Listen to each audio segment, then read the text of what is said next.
Tout a commencé ce mercredi 4 février à Washington, aux États-Unis d'Amérique, au siège de l'US International Development Finance Corporation, la Banque américaine de développement, où le président de la République Félix Antoine Tshisekedi Tshilombo a eu des entretiens sur le partenariat économique, des échanges dans le cadre de l'ambition commune de renforcer des investissements structurants, de soutenir le développement des infrastructures et de favoriser une croissance économique inclusive et durable en RDC.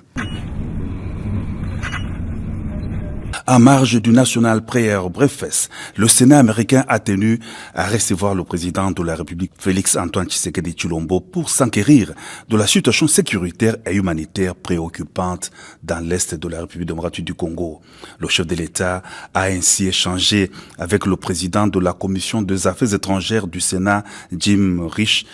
quant au rôle des sénateurs américains sur la situation réelle actuelle sur le terrain et l'accord de paix RDC-Rwanda signé en décembre dernier à Washington. Le président de l'Assemblée nationale, Emem Boji, était dans la délégation du chef de l'État au Sénat américain. Et donc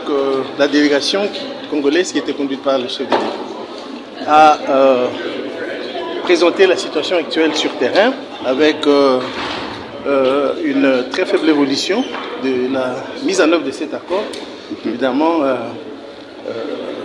cette responsabilité est du côté rwandais, qui, comme vous le savez, continue à se redéployer sur terrain en ignorant complètement les dispositions qui ont été convenues dans le cadre de cet accord. D'où la nécessité pour les États-Unis de renforcer la pression sur Kigali, d'imposer dans la mesure du possible des sanctions pour le non-respect des dispositions de l'accord de Washington. Du côté congolais, le président de la République a rassuré le Sénat américain sur les prédispositions de la RDC d'évoluer dans le sens de la paix et du respect de l'accord signé à Washington. Toujours en marge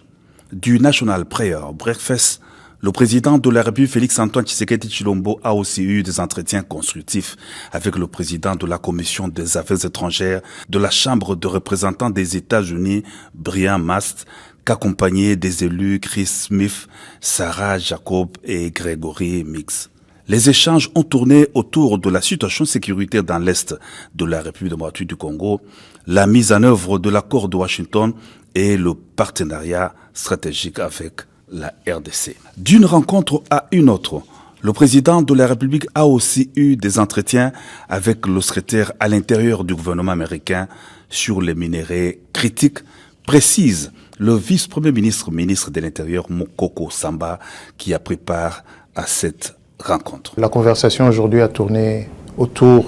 de la question du jour, les minerais critiques et l'importance pour les États-Unis d'avoir accès à ces minerais de la République démocratique du Congo, dans le cadre justement de l'accord de partenariat stratégique qui a été signé entre nos deux pays le 4 décembre de l'année dernière. Et demain d'ailleurs va se tenir la première réunion du comité de pilotage conjoint entre la partie américaine et la partie congolaise pour donner corps à ce partenariat stratégique. L'agenda de travail très chargé du président de la République Félix Antoine Tshisekedi Tshilombo s'est clôturé par ces échanges avec les organisateurs du National Prayer Breakfast, cette importante rencontre de prière prévue pour ce jeudi 5 avril à Washington, D.C.